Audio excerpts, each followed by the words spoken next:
Okay so আজি আমাৰ environment যোনটো বায়োডাইভাৰ্চিটি পাৰ্ট আছে এইটো আমি ঠিক কৰিম নেক্সট ক্লাছৰ পৰা আমি এনভাইৰনমেণ্ট ইকোলজি চিম্পল ফ'ৰ কেইটামান পাৰ্ট আছে আৰু লাষ্টত আমাৰ দুটা পাৰ্ট ঠিক কৰি আছোঁ মই জাষ্ট এবাৰ শ্লাইডৰ মই কথা বিচাৰিছোঁ আপোনাৰ এই কোৰ্চটো কি কি আছে GST আৰু GST আমি ইণ্টিগ্ৰেটেড কৰি পঢ়ি আছোঁ অসমৰ আৰু ইণ্ডিয়াৰ ৱৰ্ল্ডৰ চব মিলাই চাওক মই আপোনালোকক জাষ্ট দেখাব বিচাৰিছোঁ আপোনালোকৰ কোৰ্চত কি কি আছে আপোনাৰ কোৰ্চত যদি চাই GST আৰু GST মিলাই এইকেইটাই আছে বায়োডাইভাৰ্চিটি এনভাইৰনমেণ্ট কনজাৰ্ভেশ্যনৰ লগত জড়িত এনভাইৰনমেণ্ট আৰু মানে ইকোলজিৰ লগত জড়িত climate change, environmental pollution and degradation, it is a topic है, और environmental impact assessment. These are the 4 topics which you have to study.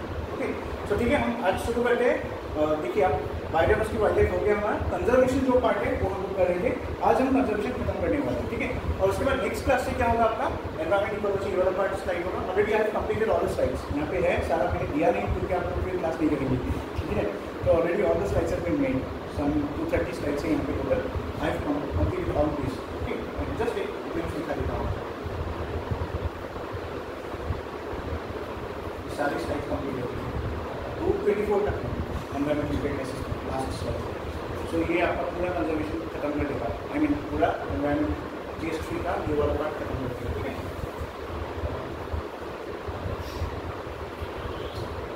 सो हम आज शुरू करते हैं ये वाला पार्ट और एजेंडा होगा विद सेक्रेट ग्रुप्स ठीक है तो सेक्रेट ग्रुप्स क्या होता है देखिए सेक्रेट ग्रुप्स क्या है वो सारे वुडलैंड्स है टिपिकली छोटे छोटे जो फॉरेस्ट है उसको वुडलैंड बोलते हैं ठीक है वुडलैंड्स कैसे होते हैं आपको पता है जैसे हम to go near a pool पुखरी के पार में आप जब जाएंगे तो आप देखेंगे बहुत सारे क्या होते हैं छोटे छोटे ग्रुप्स होते हैं right so you can call this groups और वुडलैंड्स ओके सो ज़्यादातर असम में अगर देखेंगे रिलीजियस जो प्लेसेस हैं जो उसके आसपास के जो पॉइंट्स वगैरह है तो उसमें छोटे छोटे ऐसे मतलब बहुत सारे ग्रुप्स रहते हैं so these are collectively known as groups sacred groups sacred word इसलिए यूज किया गया है because those have some aesthetic connection with us right so this sacred forest और सेक्रेट ग्रुप्स ये कॉन्सेप्ट जो है ना बहुत पुराना है if you see our religion Buddhism हो हिंदुइज्म हो कोई भी रिलीजन हो they have always some soft corner for the environment right so आज भी लोग जाके वहाँ पे कहीं पे बेल बांधते हैं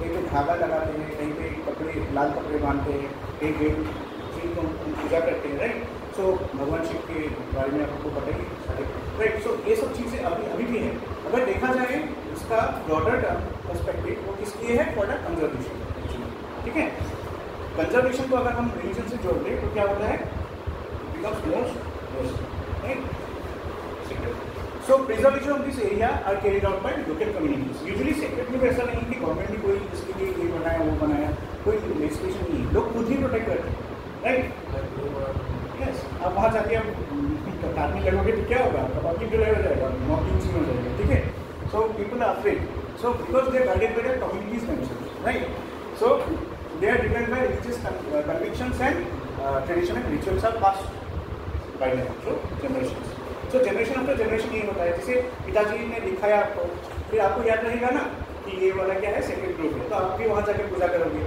आप भी अपनी नेक्स्ट जनरेशन को बोलोगे वहाँ पे ले जाओगे तो वो भी तो क्या होता है कनेक्शन ऐसे ही बनता है ठीक है सो असम के बारे में अगर हम पढ़ेंगे तो असम में एज ऑफ अगर आप देखेंगे मैंने एक रेफरेंस भी दिया है यहाँ पे this is the Indian journal of traditional knowledge इसके वॉल्यूम पे लिखिए नंबर 4 में एक पर्टिकुलर चैप्टर है असम से रिलेटेड सो उसमें लिखा गया कि असम में as of present 282 sacred groups हैं और एरिया में देखा जाए तो 672.48 हेक्टर्स का एरिया कवर करता है ये total 282 sacred groups okay just number याद रखिए और ये भी आपका टिश्यू यूनिवर्सिटी के मतलब आपको पता ही होगा so Shilpa Vaidyan Asha Lata Devi from the department of environmental science okay they have written this ये भी आप देखा जाए तो और उसमें और एक चीज़ आप देखो recorded from this data has been recorded 282 sacred groups जो है ना this data has been recorded from 32 districts of Assam और डेटेड फ्रॉम 2014 राइट सो कुछ एग्जाम्पल्स मैंने दिया है यहाँ पे देखो सेक्रेट ग्रुप्स का जैसे थान बोलते हैं हम या मदिको बोलते हैं ठीक है मदईको so number of sacred forest in Assam sacred groups और सेक्रेट फॉरेस्ट में थोड़ा डिफरेंस है सेक्रेट ग्रुप्स क्या होता है they are usually found near temples और होम्स राइट कहीं पे भी आपको मिल जाएगा कुछ ग्रुप ऑफ ट्री 4-5 ट्री है उसमें कुछ धागा या कपड़े बंधा हुआ है रेड कलर का तो समझ लो वो सेक्रेट ग्रुप है सेक्रेट फॉरेस्ट क्या होता है इट्स लार्जर राइट बाकी तो सेक्रेट ही है दोनों सो असम में ऐसे सेक्रेट फॉरेस्ट कितने हैं 40 है सेक्रेट ग्रुप्स कितने हैं 82 है ठीक है आपको ये एग्जाम में नहीं पूछेगा क्योंकि सेक्रेट ग्रुप्स और सेक्रेट फॉरेस्ट जो होता है ना उसका नंबर चेंज होता है तो अगर आपको लिखना भी है बेसिकली मेंस आंसर में, you have to give this reference, नहीं तो किस बेसिस में आप बोल रहे हैं, ठीक है। नहीं तो ऐसे अगर डेटा नहीं होते तो ये ऐसा होगा कि क्या है, ऐसे ही नंबर देंगे, ऐसा होगा, ठीक है। So always remember the source. तो क्या होता है, आप अगर 10 साल का भी पुराना सोर्स लिखेंगे ना तो आप काट नहीं सकते, if you mention the source, may be that is outdated data, still you are writing the source that you can variates the thing fact, ठीक। अगर आप देखेंगे यहाँ पे बहुत सारे ट्राइब्स है असम में, जैसे राभा ट्राइब है, बोडो ट्राइब है, वो लोग लोकली सेक्रेट ग्रुप्स को थान बोलते हैं, राइट। सेक्रेट ग्रुप्स जो है दिमासा ट्राइब स्पेशली, बोडो और देखिए बोडो और राभा ट्राइब सेक्रेट ग्रुप्स को क्या बोलते हैं, थान बोलते हैं। राभा ट्राइब उसी से दिमासा ट्राइब उसी सेक्रेट ग्रुप्स को क्या बोलते हैं, मादाई को बोलते हैं, मादाई को, ये वर्ड याद रखिए, ठीक है। So groups are also found in the plains of Brahmaputra in Assam, and बहुत सारे असम में भी मठ और मॉनेस्ट्रीज भी हैं, जैसे आप शंकरदेव से जितने मिलेंगे तो वैष्णवा मठ, उसमें भी आपको बहुत सारे सेक्रेट ग्रुप्स मिलेंगे, ठीक है। तो just remember the word, Boros and Rabhas call this sacred groups as than and the Dimasas call the sacred groups as madai, ठीक है। ये दोनों वर्ड हैं। अगर सेक्रेट ग्रुप्स अगर देखेंगे इंडिया में बहुत सारे हैं, तो देखिए this is the distribution of sacred groups. देखिए कश्मीर में 5000 कुछ, हिमाचल में सॉरी देवभूमि हिमाचल में आपको पता ही होगा 5000 के करीब, हो सकता है ये पुराना डेटा है, इससे ज़्यादा हो गया होगा, राइट। असम में भी अगर देखेंगे कुछ 40 लिखा हुआ है यहाँ पे sacred groups, but as per research में हमने देखा कितना है असम में 282, कितना बढ़ चुका है देखो, right. So these are the sacred groups scattered across. कोई भी शायद ऐसा ही स्टेट होगा जिसमें नहीं है, उत्तर प्रदेश में नहीं है, राइट। और हो सकता है ये आउटडेटेड हो, अभी हो कुछ रिकॉग्नाइज किया हो, शायद उस टाइम पे नहीं किया गया, इसमें नहीं किया गया, राइट। हिस्टोरिकल रेफरेंसेस अगर हम देखेंगे कुछ सेक्रेट ग्रुप्स के बारे में, if you see often temples, monasteries, streams, pilgrims और बरियल ग्राउंड्स के सेक्रेट ग्रुप्स के मतलब उससे रिलेटेड होते हैं, ठीक है। स्पेशली अगर देखा जाए तो हिंदू, बुद्धिस्ट और जैन टेक्स्ट में, if you remember Gautam Buddha ने जहाँ पे नॉलेज दिया था, राइट, उस ट्री का नाम क्या है, मतलब जहाँ पे नॉलेज उनको मिला था, जो क्या पीपल ट्री, राइट, उसका नाम क्या है, पर्टिकुलर नाम का नाम Mahabodhi, right. So that means tree, peepal tree या जो भी हो, this trees banyan trees are related to Hinduism, right, Buddhism as well as Jainism. So you can call them part of the sacred groups और part of the sacred forest. For instance देखिए Buddhism के बारे में वही लिखा गया कि जो सेक्रेट पार्ट में है, सांची पार्ट में, right. So we have the sacred tree groups in those places. The term sacred groups may also be usually used to describe natural heritage protected and religious grounds. मैंने वही बोला ना, natural religious, अब देखिए religion से जब कुछ जोड़ दीजिएगा ना तो उसका प्रोटेक्शन स्टेटस ऑटोमेटिकली सोसाइटी के अंदर आ जाता है, सोसाइटी इटसेल्फ प्रोटेक्ट्स। तो गवर्नमेंट ने भी इस चीज़ को बहुत ज़्यादा प्रमोट किया, right, they have capitalised those things. अभी कोई जाके महाबोधि ट्री के अंदर नीचे कुछ तो गंदा काम नहीं करेगा ना, क्यों, because this is religious aspect से, आपके विश्वास से ये जुड़ा हुआ है। Additional historical references to sacred groups में भी found in ancient recites. In fact कुछ पुराने रिसाइटेस या बुक्स भी हैं, जैसे वृक्षादेवा एंड कालिदास का एक पर्टिकुलर बुक है विक्रमो भविष्य, ये बुक्स याद रख सकते हैं एज रेफरेंस, ठीक है। वृक्षा ये नाम से पता चलता है, वृक्ष के नाम से ये एसोसिएटेड है, Vriksha Ayurveda, right, Vriksha plus Ayurveda, Vriksha Ayurveda, right. And other word is Vikramo Bhavishya, Vikramo Vishya, ठीक है। So there is a growing interest in creating green patches. अगर आप देखेंगे बहुत सारी सेक्रेट ग्रुप्स से रिलेटेड गवर्नमेंट ने भी कुछ इनिशिएटिव्स पब्लिक डोमेन में डाले हैं, जैसे आप देखो यहाँ पे नक्षत्र वन। सो नक्षत्र वन क्या है, it is a concept based that there is a correlation between each bird star as the constellation of Hindu astrology, the relationship between symptomatic tree of them. नक्षत्र बना मतलब इसे related to astrology and tree, ठीक है। जैसे हर एक astrology में बोलते हैं ना जोडिएक साइन होता है, हर एक जोडिएक साइन एक पर्टिकुलर ट्री से जुड़ा है, ऐसे बोला जाता है। सो इससे क्या होगा कि ये पर्टिकुलर बुक में है, उसके बारे में सर्च कर सकते हो, नक्षत्र बना। This book talks about the linkage between astrology and that particular tree, okay. So इससे भी क्या होता है, you can see people are developing growing interest. इससे भी क्या होगा, मतलब अगर आपको आपको एक नया कॉन्सेप्ट मिला, राइट, नक्षत्र बना के बारे में, घर में जाके आप क्या करेंगे, आप सर्च करेंगे, तो आपको पता चलेगा आपके जो लेग्स हैं उससे रिलेटेड बनियान ट्री है, तो आप जाके कब से बनियान ट्री को एक अलग नज़रिए से देखेंगे ना। This is a thing, this is how the awareness is created. ठीक है, हमारे जो इंडियन सिविलाइजेशन है it has already achieve this things before. उनको पता ही था कि इन फ्यूचर जाके ऐसा होने वाला है, मॉडर्नाइजेशन की वजह से क्या होगा, things are going to change, right. अभी देखते हैं कुछ सिग्निफिकेंस क्या है। People use to worship the this trees by because they are associated with some local deities. ठीक है, जैसे हम उनको ये भी बोलते हैं ना, वन देवी वन देवता बोलते हैं, उससे भी मतलब रिलेटेड है।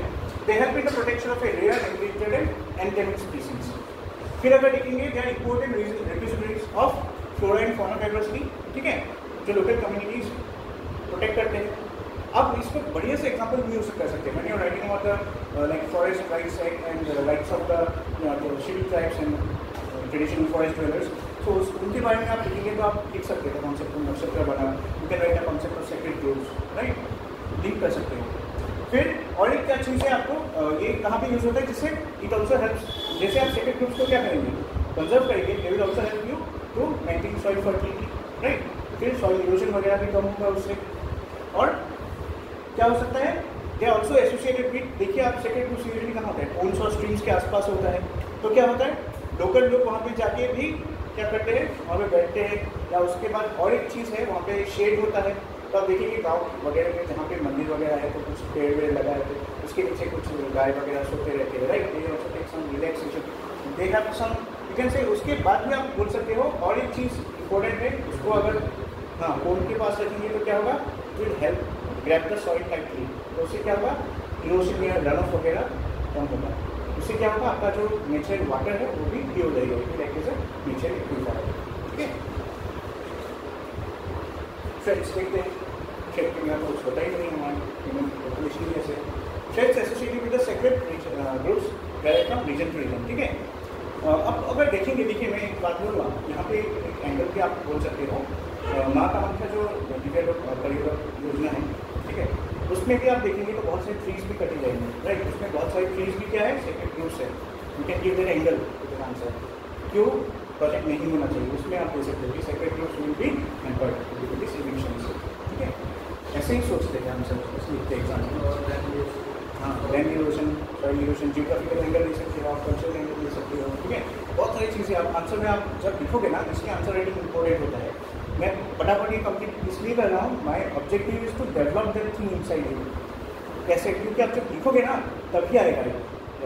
ऐसे आप तो स्टोरी सुनते रहोगे, जब लिखोगे ना तब आपको याद है, ओ मैंगो से रिलेटेड था, और ये इससे रिलेटेड था, ये एफोरेस्टेशन के लिए, डिफोरेस्टेशन के लिए, ये एस्थेटिक वैल्यूज है, ये कल्चरल वैल्यूज है, ये एनवायरमेंट, ये जियोग्राफिकल फैक्टर्स है, राइट।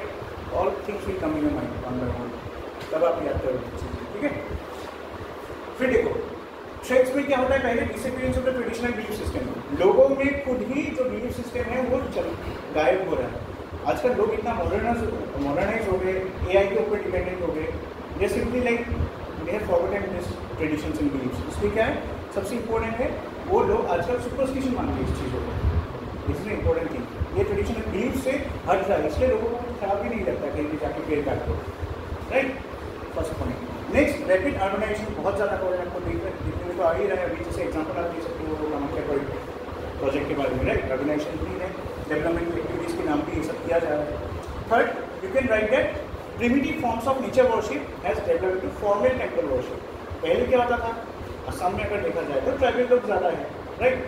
तो क्या होता था यहाँ पे primitive form of worship, nature worship ज़्यादा होता था। नाउ पीपल हैव लाइक, मुझे बाहर कहाँ जाना है, मुझे घर में ही मंदिर है, मैंने बना लिया, यहाँ पे मैं पूजा करूँगा, बाहर ताकि मैं कोई बात नहीं, राइट। ऐसा हो, so primitive form of worship has change into formal form of worship. घर पे हो चाहे मंदिर में हो, कंक्रीट बिल्डिंग के अंदर भगवान का मूर्ति रख दिया, फिनिश। बट हमारे पहले जो ट्रेडिशंस थे वो ऐसा था, that were related to nature, right. Nature and god coexist. Next, encroachment. Encroachment तो पता ही है, सोनापुर इविक्शन पढ़ो आप, चल रहा है, राइट।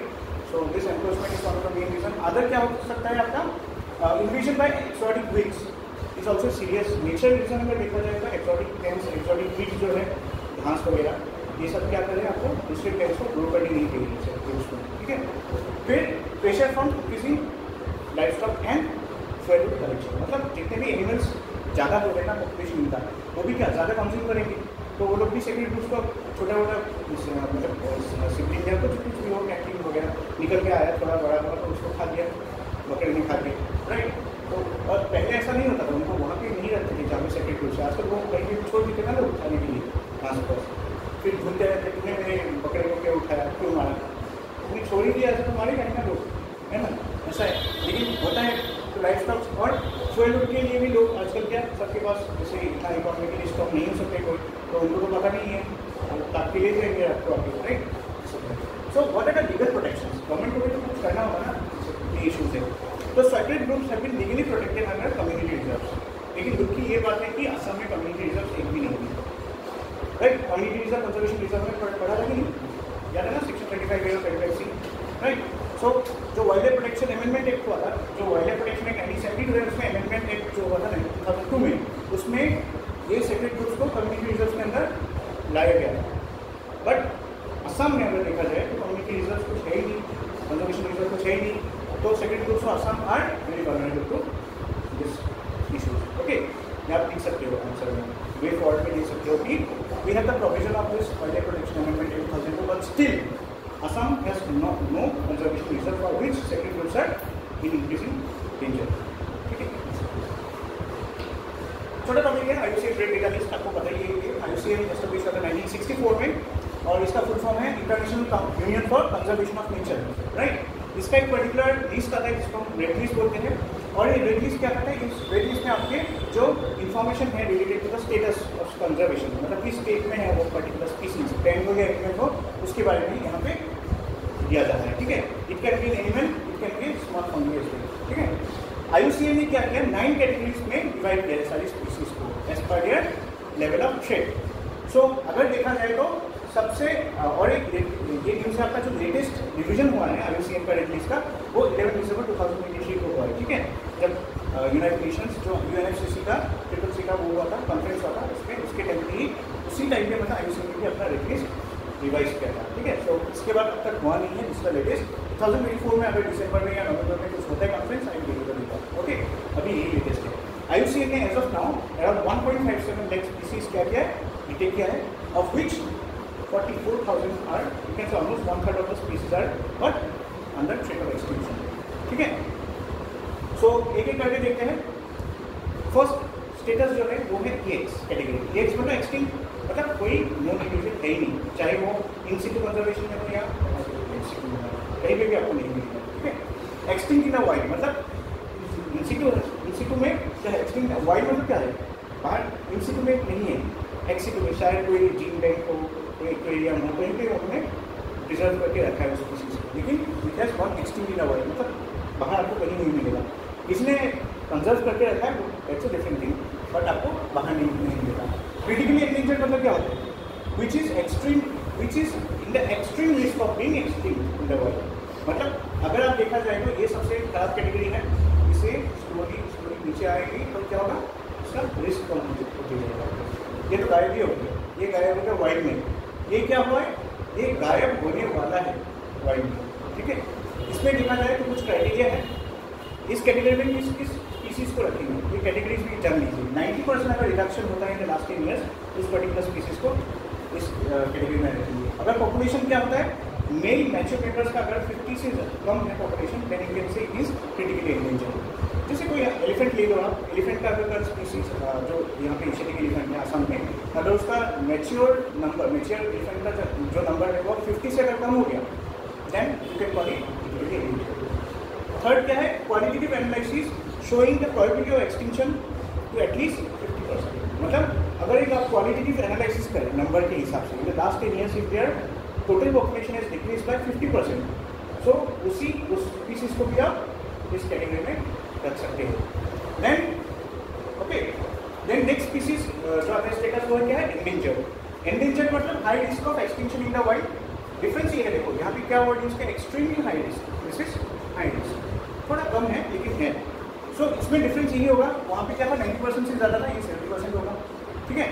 फिर ये जो था उसमें 50 मैच्योर मेल मेंबर्स होने से क्या होगा, इससे कम होने से दिस इज क्रिटिकली एंडेंजर्ड। अगर 250 से कम है तो ये एंडेंजर्ड कैटेगरी में आता है, ये याद रखना होगा आपको, राइट, क्योंकि स्टेटमेंट के साथ खेलेंगे वो।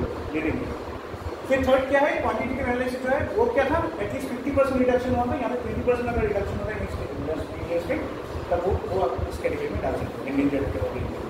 ठीक है, ये दोनों बहुत ही कंफ्यूजिंग है, तो याद रखिए 3 नंबर्स यहाँ पे याद रखना होगा। पॉपुलेशन का साइज अगर 90% है देन क्रिटिकली एंडेंजर्ड, 70% है तो एंडेंजर्ड।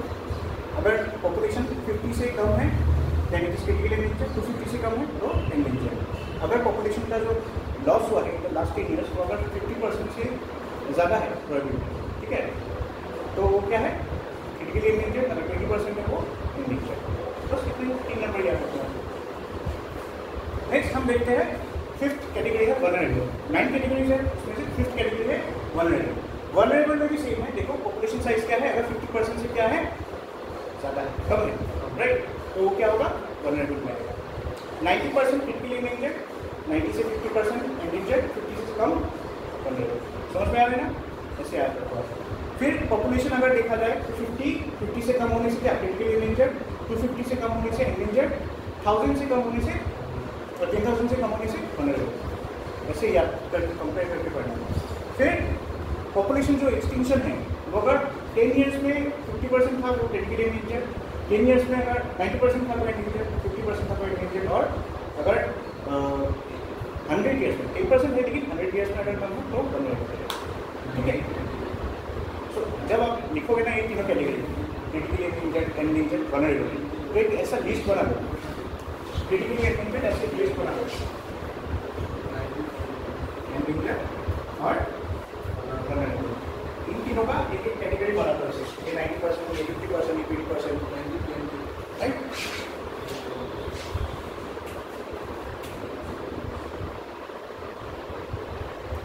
सो नेक्स्ट देखा जाए तो नियर थ्रेटेन। नियर थ्रेटेन का मतलब सिंपल है, इसमें कोई क्राइटेरिया नहीं है। सो ये तीनों क्राइटेरिया इंपॉर्टेंट है, क्रिटिकली एंडेंजर्ड, एंडेंजर्ड, वल्नरेबल। बाकी सब में कोई भी क्राइटेरिया नहीं है ऐसा फिक्स नंबर, न्यूमेरिकल या आप बोल सकते हो क्वांटिटेटिव कोई डेटा नहीं है इसमें, ठीक है, कंपेयर करने के लिए। तो यहाँ पे देखो आप नियर थ्रेटेन क्या है, जो खत्म होने वाला है, एंडेंजर्ड होने वाला है फ्यूचर में। डिसकंसर्न मतलब लोएस्ट रिस्क, कोई बात नहीं इसमें, ठीक है। डाटा डेफिशिएंट मतलब है लेकिन कितना है आपको पता नहीं है, नॉट कंसर्न बिकॉज अवेलेबल। और नॉट इवैल्यूएटेड मतलब ऐसे भी कुछ स्पीसीज है जो इवैल्यूएट नहीं है, आइदर वो मिला नहीं या मिला है तो भी बहुत ज़्यादा है, इसलिए छोड़ दिया गया डेटा क्या डिफिशिएंट या यूँ से डेटा डिफिशिएंट, डाटा डिफिशिएंट बोल के, ठीक है। सर नॉट इवैल्यूएटेड का डिफरेंस क्या है, समझ में आ रहा है ना। डिफिशिएंट मतलब क्या है, हाँ रिस्क ऑफ एक्सटिंक्शन है नहीं, तो जैसे अभी चीटिंग, राइट, एंड उसका अगर हम लोग स्पीसीज कितना ही काउंट करने लगेंगे तो होगा क्या, so that will fall under data deficient, तो इसका कोई रिस्क ही नहीं है ना इसको एक्सटिंक्शन। नॉट इवैल्यूएटेड पे भी वो पड़ेगा वैसे ही, क्योंकि इसको इवैल्यूएशन करने इट्स इम्पॉसिबल, राइट। सो ऐसे कुछ स्पीसीज है जिसका डेटा डेफिशिएंट हो सकता है या नॉट इवैल्यूएटेड भी बहुत सारे इसमें आते हैं। तो टोटल कितने कैटेगरीज है, 9 कैटेगरीज है। तो सारी कैटेगरीज भूल जाओ, 3 कैटेगरीज याद रखो, एक है क्रिटिकली एंडेंजर्ड, एंडेंजर्ड, वल्नरेबल, यही आते हैं एग्जाम में, कुछ नहीं है, ठीक है। तो just I am giving you the comparison. Critically endangered में क्या होता था, रिस्क ऑफ एक्सटिंक्शन 90% होता था, राइट, 10 साल में। फिर पॉपुलेशन साइज कितना होता था, 50 या 50 से क्या कम होगा, 50 और लेस। फिर तीसरा क्राइटेरिया क्या था, 50% उसका प्रोबेबिलिटी है गुम होने का नेक्स्ट 10 ईयर्स, 50% डिक्लाइन हो सकता है 10 ईयर्स, ठीक है। ऐसे बनाते हैं नोट्स मुझे लिखना याद रखने के लिए। एंडेंजर्ड में क्या था आप देखो, नेक्स्ट 70 था, ये आपको यहाँ पे 70 डाल देना, यहाँ पे 250 डाल देना है, 250 और लेस, और लास्ट में क्या है 20% अगर कम हो गया नेक्स्ट 20%, इसका डबल कर दो, इसका आधा हो गया 20, ये हो गया 50 वाला 25 या 20 हो गया। फिर तीसरा क्या हो गया, वल्नरेबल। वल्नरेबल को कैसे याद रखोगे, देखो 50 से ज़्यादा होना चाहिए, राइट, 50 से ज़्यादा होना चाहिए इन द लास्ट 10 ईयर्स। इसका पॉपुलेशन रिडक्शन मतलब क्या है, पॉपुलेशन रिडक्शन। फिर ये 50 से ज़्यादा होना चाहिए। फिर यहाँ पे 10,000 होगा मेच्योर, और अगर देखा यहाँ पे 10% 15 ईयर्स। हमने जितना पढ़ा अभी तीनों स्लाइड में एक छोटे टेबल में आ गया, ऐसे याद रखते हैं। सो पॉपुलेशन डिक्लाइन जो है वो 90% से ज़्यादा होने से क्रिटिकली एंडेंजर्ड, 70 से कम होने से वो एंडेंजर्ड और 50 से कम होने से वो पॉपुलेशन क्या होगा, वल्नरेबल होगा। फिर नेक्स्ट कैटेगरी क्या है, पॉपुलेशन, मैच्योर पॉपुलेशन। ये क्या है, number of mature population. Mature population अगर 50 है मान लो एक स्पीसीज का, तो क्या होगा, क्रिटिकली एंडेंजर्ड। 50 या 50 से कम है तो समझ में आ रहा है ना, 50 से या 50 से कम अगर कुछ है स्पीसीज तो वो क्रिटिकली एंडेंजर्ड में आएगा। फिर अगर 250 से कम है तो वो मैच्योर पॉपुलेशन आई मीन तब एंडेंजर्ड में आएगा, और 10,000 से कम है तो वो वल्नरेबल में आएगा। फिर लास्ट वाला कैटेगरी क्या था, ये वाला पॉपुलेशन साइज, ठीक है। पॉपुलेशन साइज अगर उसका डिक्लाइन अगर होता है, पॉपुलेशन साइज अगर 50% से डिक्लाइन होता है लास्ट 10 ईयर्स तो वो क्रिटिकली एंडेंजर्ड में आएगा। समझ में आ गया ना। तो ये टेबल आप बना लीजिए। तो ये पूरा IUCN का रेट लिस्ट आपको, क्योंकि ये कैटेगरी पूछता है, कभी कभी पूछ सकते हैं वो लोग, कैटेगरीज मेंशन करो या उनके बीच डिफरेंस क्या है मेंशन करो। तो आप टेबुलर फॉर्म में से अगर याद करोगे तो वो किसका अच्छा टाइप का चीज़ फ्यूचर टेबल में आएगा, ठीक है। नेक्स्ट रिपोर्ट जो है ये IUCN वाला लेटेस्ट रिपोर्ट जो मैंने बताया दिसंबर को आया था, this was presented in the UNFCCC COP28 जो यूएई दुबई में हुआ था लास्ट ईयर। इसमें कुछ पर्टिकुलर उन्होंने चेंजेस दिखाया, यू कैन इसको रख लेना। क्यों, बिकॉज ये IUCN का मतलब UNFCCC का लेटेस्ट मीटिंग है COP28 वाला यूएई में, प्लस ये IUCN का भी रिपोर्ट उसी टाइम पे आया था। तो IUCN ने क्या किया था, अपना रिपोर्ट UNFCCC में मतलब प्रेजेंट किया था। तो क्या हुआ, उसमें IUCN ने बोला है कि IUCN का जो रेट लिस्ट है ना, IUCN का रेट लिस्ट जो है ना वो UNFCCC में उन्होंने प्रेजेंट किया था, ठीक है। तो IUCN ने क्या बोला, जो क्लाइमेट चेंज है उसकी वजह से जो ग्रीन टर्टल्स है they are facing extinction. IUCN ने क्या बोला, जो फ्रेश वाटर फिश है उसका असेसमेंट किया था, तो फ्रेश वाटर फिश है उसका 25% रिडक्शन हो चुका है अब तक, ठीक है, एक्सटिंक्ट हो चुके हैं। Impact on Atlantic salmon, Atlantic जो सैल्मन फिश है, ठीक है, वो भी अगर देखा जाए तो 83% डिक्लाइन हो चुका है। ये फैक्ट्स क्या है, 23% डिक्लाइन हो चुका है from 2006 to 2020। Green turtles are facing extinction, मैंने बोला है। महोगनी ट्री जो है इलीगल, जो आपका लॉगिंग वगैरह होता है उसको काट देते हैं, उसकी वजह से 60% डिक्लाइन हो चुका है इन द लास्ट 1 ईयर्स। पूरा डेटा है, आपको याद रखना पड़ेगा। फिर कुछ आप कंजर्वेशन सक्सेस स्टोरीज भी याद रखिए, इसकी डिक्लाइन हो चुका है, फिर भी water people doing like not to stop to decrease this decline, right. So कुछ एग्जाम्पल्स दे सकते हो, जैसे स्मीटर नाम का एक हॉर्न ऑरिक्स है, ठीक है, एक जंगली आप बोल सकते हो लाइक डियर टाइप का स्पीसीज है। वो क्या है, इट्स अ डेजर्ट एंटीलोप, जो क्या होता है एक्सटिंक्ट था, फिर वो एंडेंजर्ड में आ चुका है। ये अच्छी बात है ना, एक्सटिंक्ट था बाहर अंदर, बट नाउ स्टेटस एंडेंजर्ड, मतलब कहीं पे वो मिला है सीजनल अकाउंट में, मतलब उसका स्टेटस ऐसे ही होता है। IUCN में क्या होता है, कुछ स्पीसीज गायब हो जाते हैं ना, तो क्या होता है वो लोग उसको एक्सटिंक्ट बोल देते हैं, फिर कहीं पे मिल गया ना तो उसका स्टेटस चेंज हो गया, एंडेंजर्ड हो गया या फिर एंडेंजर्ड हो गया, वही कैटेगरी के हिसाब से वो लोग उस कैटेगरी में डाल देते हैं, ठीक है। और एक है साइगा एंटीलोप, इसका ये बारे में क्या है, ये स्मीटर हॉर्न ऑरिक्स है और एक साइगा एंटीलोप, ये भी एक मतलब स्पीसीज है आपका डियर टाइप का, ठीक है, एंटीलोप स्पीसीज है।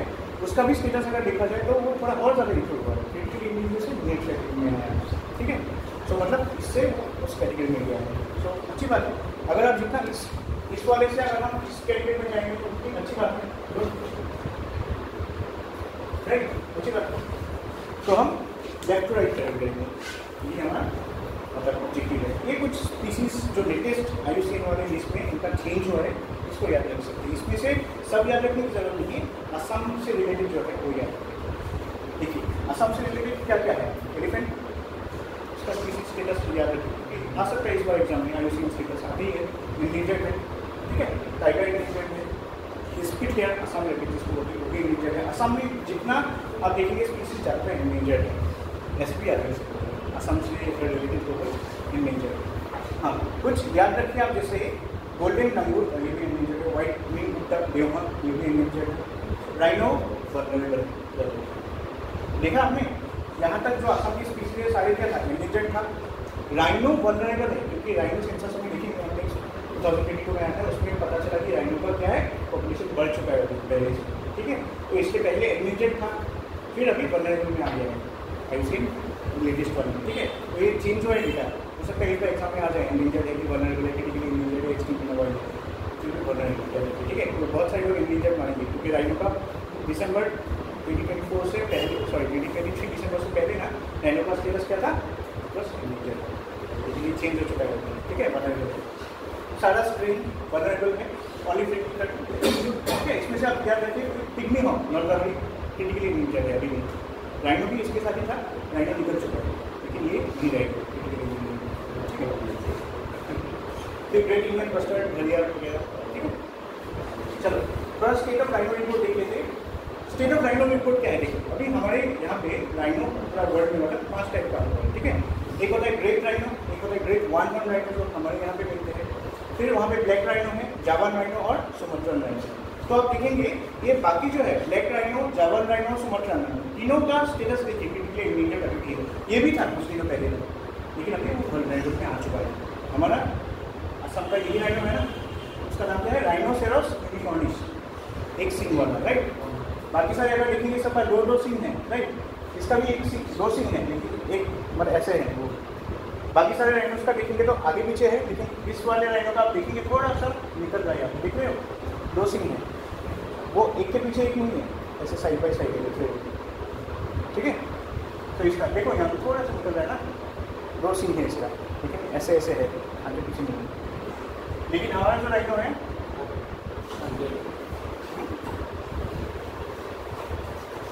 हमारा राइनो ये है ना ग्रेट वन हॉर्न राइनो, इसका एक ही सिंग है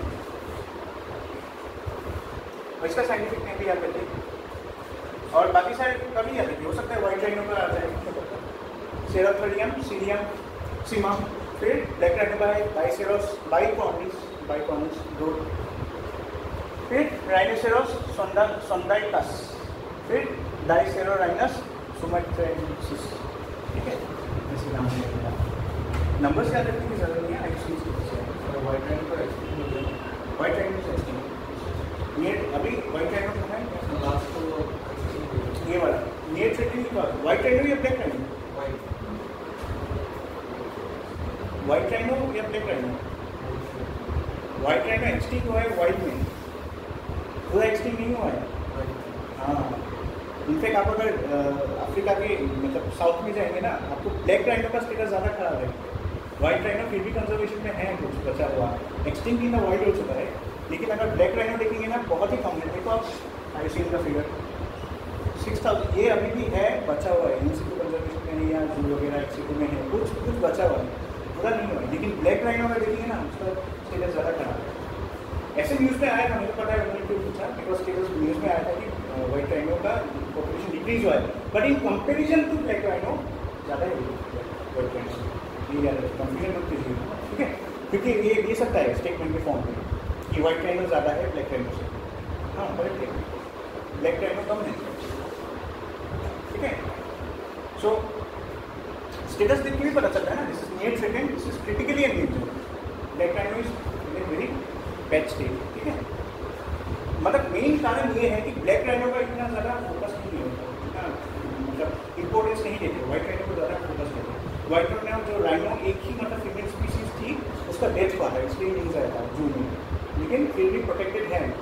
देखो डिफरेंस क्या है, ये मतलब डिफरेंस क्यों अभी भाटो में कुछ पूछा था, क्यों पूछा क्यों यूज था, क्योंकि one and only female species मर चुकी है, मतलब सारे मेल से। आर्टिफिशियल इंसेमिनेशन और क्लोनिंग अभी चल रहा है व्हाइट राइनो का फीमेल स्पीसीज बनाने के लिए, मुझे याद आती है, ठीक है। जो one and only female white rhino की स्पीसीज थी वो मर चुकी है, सारे मेल से हो गए, मेल से तो बच्चा नहीं होगा, तो वो लोग सोच रहे कि ये स्पीसीज खत्म होने वाला था, बट स्टिल नंबर के हिसाब से वो लोग ज़्यादा ही है देखा जाए तो, ये लेकिन खत्म होने वाला है, कब तक, बट अभी ये पुराना हो चुका है, 1 साल पुराना है। अभी शायद उन्होंने आर्टिफिशियल इंसेमिनेशन या वगैरह कुछ करके जीन क्लोनिंग वगैरह करके शायद बना भी दिया होगा व्हाइट फीमेल राइनो, मतलब आप देख लेना थोड़ा वो चेक कर लेना कंजर्वेशन क्या हुआ प्रोग्राम का, एक राइनो रिजर्वेशन कुछ कंजर्वेशन प्रोग्राम भी था white rhino conservation program Africa में, वही उससे रिलेटेड है, फीमेल राइनो को कैसे फिर से बनाया जाए, ठीक है। ये आपकी इंपॉर्टेंट चीज़ है, सारे जितने हैं पूरे साल में अपडेटेड होता रहेगा। ब्लू लाइन जो है आपको पता ही है, मैंने ये अपडेट किया रिसेंटली, उस टाइम पे राइनो वर्ल्ड राइनो डे जब सेलिब्रेट हुआ था, मतलब सेलिब्रेट होगा 22 सितंबर को, वो थीम नहीं आया था, लेकिन रिसेंटली मैंने चेक किया तो आ गया उसका building A future for dynamic इस साल का थीम। बाकी अलग अलग डेट से, जैसे 2 फरवरी में वेटलैंड डे है आपका, वर्ल्ड वाइड डे है 3rd को, ठीक है, ये आप पढ़ लेना। इसमें एनवायरनमेंट भी इंपॉर्टेंट है, आपको बताइए, और इंटरनेशनल टाइगर डे भी इंपॉर्टेंट है। याद है ना, 29 जुलाई 2010 को क्या होता है, सेंट पीटर्सबर्ग समिट हुआ था। यहाँ पे जो पॉपुलेशन है टाइगर का उसको डबल करने की बात की गई थी by 2022। So TX into 10, sorry, TX into 2, right, but 2 times population बढ़ाने टाइगर का। लास्ट स्लाइड है इंटरनेशनल कोलैबोरेशंस का। एक ही प्रोग्राम है आपका जो अभी चल रहा है, इंडिया फ्रांस का एक कोलैबोरेशन प्रोग्राम है बायोडाइवर्सिटी से related, and it is known as the Assam project on forest and biodiversity conservation, और APFBC शॉर्ट में। इसके 3 कंपोनेंट्स हैं। First 2 components are focused on sustainable forest management and biodiversity conservation. 3rd and 4th are related to community institutional, जो आपके institutions को कैसे strengthen किया जाएगा, ठीक है। So this was all. Biodiversity conservation part is over officially. So we will start with environment next class। और environment के हम लोग पढ़ेंगे इकोसिस्टम क्या है, बायोस्फीयर क्या है, एविडेंस क्या है, डिफरेंसेस क्या है इसके बीच, इकोसिस्टम क्या है, ठीक है, कंपोनेंट्स ऑफ इकोसिस्टम, बहुत सारे बायोटिक कंपोनेंट्स हैं, इकोलॉजी प्रिंसिपल्स, बहुत सारे एडaptation क्या है, वेरिएशन क्या है, इकोटोन, ये सब जितने भी आपके मैंने बोला था ना, तो मतलब इकोसिस्टम्स के बीच जो उसको हम right. So will study this things environment.